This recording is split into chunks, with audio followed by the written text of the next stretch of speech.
Foxcroft Farm. This remote, preserved field is encompassed with bustling life.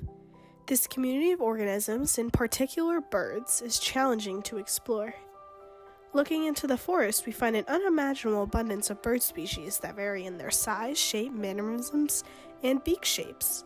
Drawing inspiration from Darwin's finches, renowned for their diverse beak shapes and sizes that facilitate the thriving of distinct finch species on specific food sources, we aim to lay the groundwork for our research.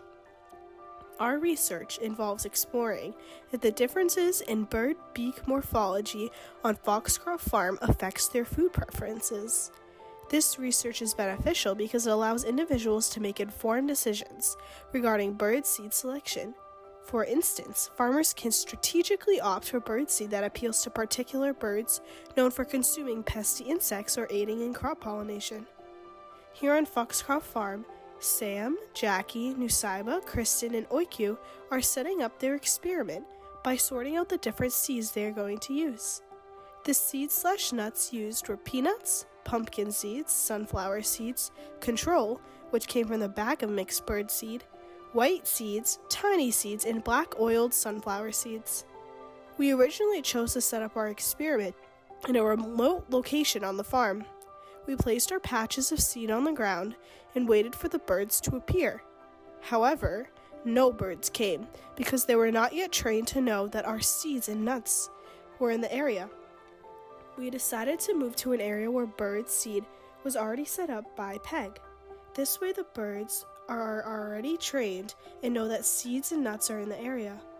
We set up our experiment on a fallen branch and waited from a distance. Soon enough, birds appeared. Here you see a magnificent red-winged blackbird indulging on a patch of small seeds. Next week, we came back to the same area and set up our experiment. We decided to set up a trail camera, making a makeshift tripod out of a nearby stick. This way, we can get more data of birds that may be too afraid to eat the seeds and nuts if humans are nearby. Here's an image of how we set up our patches of seeds and nuts, with peanuts being the closest to the trail camera and black oil sunflower seeds being the furthest away.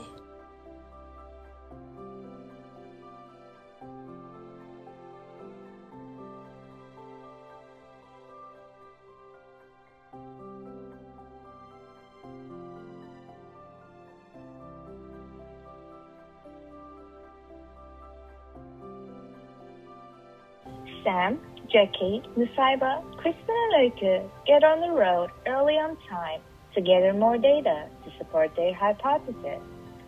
It was early in time, which made them zoom out during the car ride.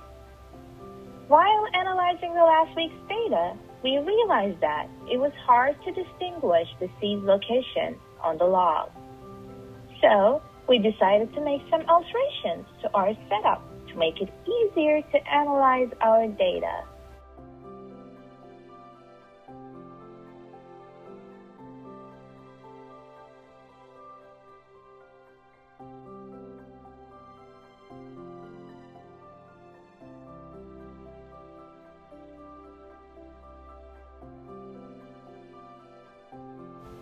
We set up our experiment on the same log, but this time we put green plants in between each seed, so we can distinguish where each patch of seeds and nuts. Additionally to that, we set up our trail cam much higher this time and further away from the log compared to the last week's setup. This is the last day we will collect data, so we include bigger patches of seeds. We made sure include lots of peanuts for the blue jays to enjoy. Once we set up our experiment, we took a stroll around the farm, enjoying the nature at its finest. Look at that baby gosling!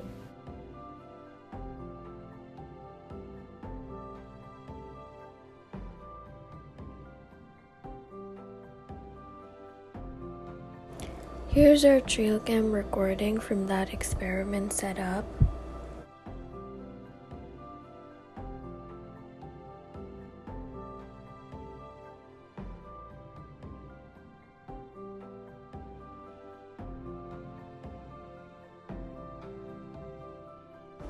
Look at the blue jay enjoying its favorite nut peanut. We've traveled to the farm one last time, ready to begin to analyze our data.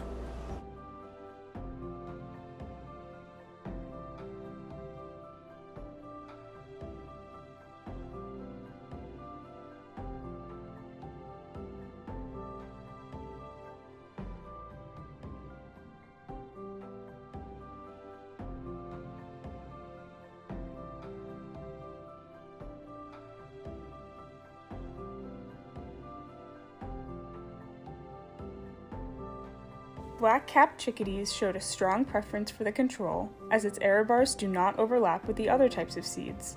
This shows a significant difference in the preference of small seeds versus the other types of seeds that we laid out.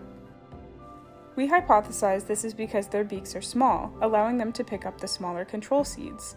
The bird's small, sharp beak is ideal for cracking the bigger seeds and nuts, as depicted by their slight preference for peanuts. Red-winged blackbirds have a high preference for small seeds. This image of the blackbird's beak shows that their beaks are pointier than some of the other birds. We hypothesize the reason why they enjoy eating smaller seeds is because their sharp-tipped beak acts as tweezers specialized in picking up smaller seeds and nuts rather than larger ones, such as a peanut. Blue jays show a very strong preference for peanuts, as shown in this graph. Blue jays have a stout and cone-shaped beak, which we hypothesize makes their beaks good for cracking larger nuts open, like peanuts. Blackbirds show a large variance in preference, with its greatest preference for small seeds. It also shows similar preference between pumpkin seeds and the control. We hypothesize that they may have had this preference because they have a sharp beak that is most suited for picking up small seeds. Based on the graph, it appears that grackles do not have a significant preference between pumpkin and control seeds. The overlap of the error bars for both types of seeds indicates that we cannot definitively say that there is a strong preference for pumpkin seeds. However, it seems that grackles tend to consume pumpkin seeds more frequently than other seed types. Grackles have cone-shaped beaks and a noticeable curve at the end of their top beak. The curve allows grackles to pick up smaller seeds easily, acting as a scoop.